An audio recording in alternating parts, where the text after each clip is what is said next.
माझ्या भीमराया वाणी सांगा पुढारी होईल का? माझ्या भीमराया वाणी सांगा पुढारी होईल का?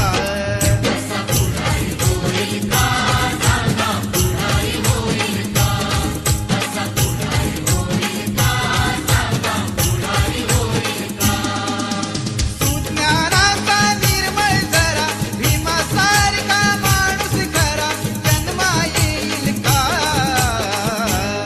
माझ्या भीमराया वाणी सांगा पुढारी होईल